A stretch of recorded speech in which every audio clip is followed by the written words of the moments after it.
Good morning, church family. God will call you to do what you cannot do, but will provide everything you need to do it.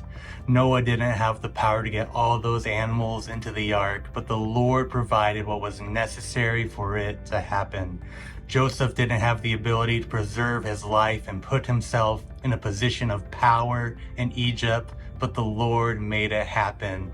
Moses didn't have what it took to free the Israelites from slavery in Egypt, but the Lord empowered him to lead them to the promised land. The Israelites didn't have the means to get across the Red Sea, but the Lord parted the waters for them. The pilgrims in the wilderness had no means of feeding and sustaining themselves, but the Lord provided everything that they needed. The children of Israel had no means of defeating the walled city of Jericho, but the Lord gave them victory. David had no personal power to overcome Goliath, but the Lord gave him courage and strength in the valley of Elah.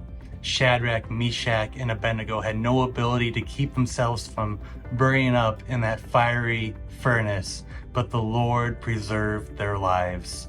The disciples had no means of feeding the hungry crowd that gathered to hear Jesus, but they fed them from a little boy's lunch.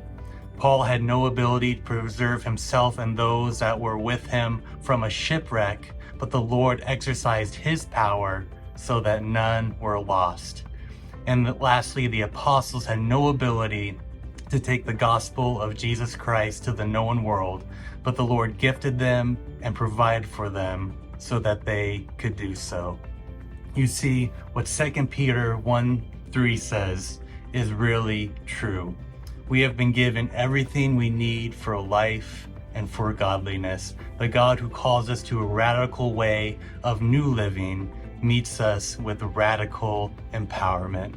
So have courage and be active, because our Savior really is our strength.